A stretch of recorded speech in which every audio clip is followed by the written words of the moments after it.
नमस्कार मित्रों, बेसिक शिक्षा विभाग के महत्वपूर्ण अपडेट्स के साथ उपस्थित हूँ और आप सबको उनसे अपडेट करूँ। इसके पहले आप सबसे विनम्र निवेदन है कि यदि अभी तक आपने इस चैनल को सब्सक्राइब नहीं किया है तो प्लीज़ इस चैनल को सब्सक्राइब अवश्य कर लें और साथ ही साथ एक ही प्लेटफॉर्म पर सारी जानकारियों को प्राप्त करने के लिए बेल आइकन ज़रूर प्रेस कर दें ताकि आपको महत्वपूर्ण जानकारी प्राप्त होती रहे। और अब आइए देखते हैं आज के अपडेट्स में। मोहल्ला पाठशाला का आयोजन होगा, अभिभावक और प्रेरणा साथी सहायक बनेंगे। गुरुजी पता लगाएंगे बेटियों का, ड्रॉप आउट बालिकाओं को शिक्षा की मुख्य धारा से जोड़ने की कवायद होगी। और यूपी सरकार अस्थायी कर्मियों को स्थायी करने पर विचार कर रही है। पहली कक्षा से बच्चे पढ़ेंगे वैदिक, गणित और संस्कृत भी पढ़ाई जाएगी बच्चों को। तो आइए देखते हैं महत्वपूर्ण बातें इसमें क्या हैं। आप लोग वीडियो को पूरी देखें और विस्तृत जानकारी प्राप्त करें।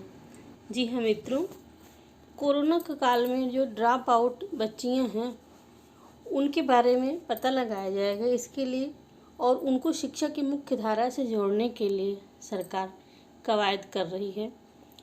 तो आइए देखते हैं। कोरोना से प्रभावित शिक्षा व्यवस्था को पटरी पर लाने के लिए विभाग ने एक बार फिर तैयारी शुरू कर दी है। सत्र 2021-22 में परिषदीय स्कूलों में बच्चों खासकर ड्रॉप आउट बालिकाओं को चिन्हित कर उनका अधिक से अधिक नामांकन कराने पर जोर है। इसके लिए शासन स्तर से मिले निर्देशों के तहत बेसिक शिक्षा विभाग कार्य योजना तैयार कर रहा है। नई कवायद के तहत प्रधानाध्यापकों के नेतृत्व में शिक्षक कक्षावार उन छात्राओं की सूची तैयार करेंगे जिन्होंने किन्हीं कारणों से बीच में पढ़ाई छोड़ दी। सूची तैयार करते समय छात्राओं का नाम, विवरण, उनके स्कूल छोड़ने का कारण भी शामिल करना होगा। इन छात्राओं से निरंतर संपर्क करते हुए उन्हें शिक्षा की मुख्य धारा से जोड़ना होगा। नामांकन को लेकर न सिर्फ शिक्षकों को छात्राओं के अभिभावकों से संपर्क करना होगा बल्कि उनके घर भ्रमण भी करना होगा। उन्हें नामांकन कराने के लिए प्रेरित करना होगा। स्पष्ट किया गया है कि छात्राओं के नामांकन की योजना शिक्षक छात्राओं के माता पिता से बात करेंगे, दोनों का पक्ष सुनकर नामांकन के लिए प्रेरित करेंगे और इसलिए शिक्षा और सशक्तिकरण पर जोर रहेगा। पड़ताल में यदि किसी छात्रा का बाल श्रम में शामिल होने की सूचना मिलती है तो उसके अभिभावक से संपर्क कर विद्यालय में उसका नामांकन कराने के लिए प्रयास किया जाएगा। छात्राओं को शिक्षा एवं सशक्तिकरण पर आधारित पोस्टर के माध्यम से जागरूकता फैलाई जाएगी। समुदाय व माता पिता से चर्चा करते हुए, ग्राम प्रधान से समन्वय स्थापित करते हुए ग्राम पंचायत की बैठकों में बालिकाओं की शिक्षा, ठहराव समेत स्थानीय स्तर पर बालिकाओं की समस्या पर प्रधानाध्यापक द्वारा विचार विमर्श किया जाएगा। और इस प्रकार शिक्षा सत्र में ड्रॉप आउट छात्राओं के नामांकन पर विशेष जोर रहेगा। इसके लिए जो जिम्मेदार व्यक्ति हैं अर्थात अधिकारियों के लिए सभी खंड शिक्षा अधिकारियों के माध्यम से और प्रधानाध्यापक को दिशा निर्देश दे दिए गए हैं। सरकार ने लंबे अरसे से सभी विभागों में अस्थायी तौर पर कार्य करने वाले कर्मियों को स्थायी करने का फैसला किया है। साथ ही जिन अस्थायी पदों की आवश्यकता नहीं रह गई है उसे तत्काल समाप्त करने को भी कहा गया है। अपर मुख्य सचिव वित्त एस राधा चौहान ने शासन के समस्त अपर मुख्य सचिवों, प्रमुख सचिवों व सचिवों को इस संबंध में विस्तृत दिशा निर्देश जारी किए हैं। उन्होंने कहा है कि यह सूचना प्राथमिकता पर जुटा ली जाए कि विभाग में वर्तमान में कुल कितने अस्थायी पद हैं। यदि इनका स्थायीकरण किया जा सकता है तो तत्काल कर दिया जाए। और इसी तरह से ऐसे अस्थायी पद जो लंबी अवधि में चल रहे हैं 3 वर्ष से अधिक और उनकी विभाग में आवश्यकता नहीं है तो उनकी निरंतरता जारी किया जाना बंद कर दिया जाए, अर्थात उन्हें समाप्त कर दिया जाए। उन्होंने यह भी निर्देशित किया कि ऐसे पद जो 3 वर्ष से अधिक समय से अस्थायी चल रहे हैं और किसी कारण से उनकी निरंतरता नियमित रूप से जारी नहीं हुई है तो इसकी निरंतरता से संबंधित कार्यवाही में 2 सवाल के जवाब स्पष्ट रूप से दिए जाएं। पहला, पूर्व की निरंतरता पर कार्योत्तर स्वीकृत सहमति का प्रस्ताव वित्त विभाग को भेजते समय यह भी बताया जाए कि अब वह पद विभाग के लिए क्यों आवश्यक है तथा क्यों न इनको समाप्त किए जाने पर विचार किया जाए। के स्कूलों में बदलाव आने वाला है और वह यह है कि स्कूलों में अब पहली कक्षा से संस्कृत पढ़ाई जाएगी। वहीं कक्षा 4-5 में वैदिक गणित का अध्ययन कराया जाएगा। देश के राजनीतिक मानचित्र में हुए बदलाव के जरिए जम्मू कश्मीर से अनुच्छेद 370 और 35A हटने के बाद की स्थिति की जानकारी दी जाएगी। यही नहीं, नौनिहालों को गुरु गोविंद सिंह के साहिबजादों का बलिदान भी पढ़ाया जाएगा। बेसिक शिक्षा विभाग ने सत्र 2021-22 के पाठ्यक्रम में सत्तारूढ़ दल के सांस्कृतिक राष्ट्रवाद और सरोकार के एजेंडे से जुड़े मुद्दों को शामिल किया है।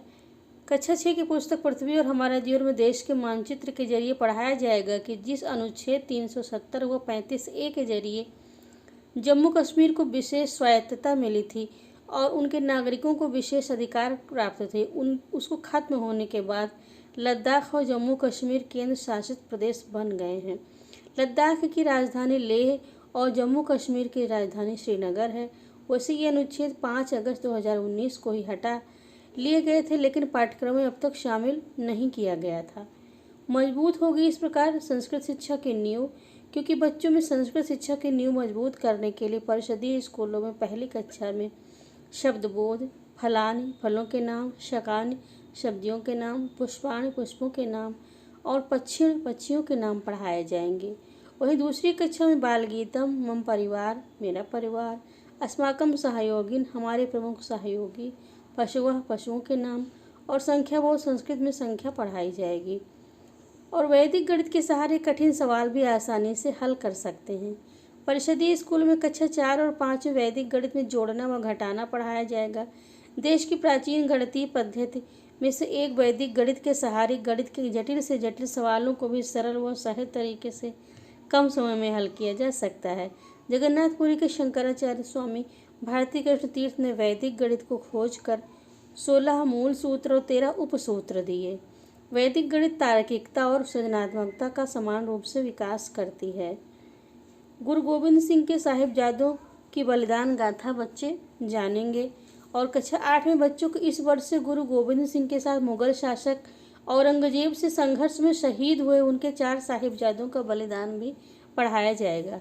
उनके सबसे बड़े साहिबजादे अजीत सिंह की 17 वर्ष की आयु में, दूसरे बेटे जो थे जुझार सिंह की 14 वर्ष, तीसरे बेटे जोरावर सिंह की 7 वर्ष और सबसे छोटे बेटे फतेह सिंह की 6 वर्ष की आयु में दिए गए बलिदान की गाथा को भी बच्चों को पढ़ाया जाएगा। मिशन प्रेरणा को बेहतर बनाने की कवायद चल रही है। विद्यार्थियों के लिए ऑनलाइन कक्षाएं भी जारी हैं। दूरदर्शन और स्वयंप्रभा के जरिए शैक्षणिक सामग्री प्रसारित हो रही है। इसी क्रम में अब मोहल्ला पाठशाला शुरू करने का निर्णय लिया गया है। इसमें विद्यालयों के शिक्षक, प्रेरणा साथी व अभिभावकों की भी मदद ली जाएगी। बेसिक शिक्षा अधिकारी संजय कुशवाहा ने बताया कि ई पाठशाला का 5वां चरण चल रहा है। इसमें कई बदलाव किए जा रहे हैं। अब स्कूलों के शिक्षक अपने आवंटित क्षेत्र के मोहल्ले या गांव में किसी भी स्थान पर 5 या 10 बच्चों को इकट्ठा कर प्रेरणा साथी की मदद से पढ़ाएंगे। स्थान का चयन बच्चों और शिक्षकों की सहूलियत के अनुसार किया जा सकता है। गांव की चौपाल या पंचायत भवन के साथ किसी भी सार्वजनिक स्थान पर कक्षाएं चलाई जा सकती हैं। इसमें अभिभावकों की भी मदद ली जाएगी। मोहल्ला पाठशाला में आने वाले विद्यार्थियों को दूर दूर बैठाया जाएगा और यदि क्षेत्र के गणमान्य लोग भी इस पाठशाला में बच्चों को पढ़ाना चाहें तो उनकी मदद भी ली जाएगी। मिशन प्रेरणा के तहत सभी स्कूलों में प्रेरणा साथी का चयन करना है।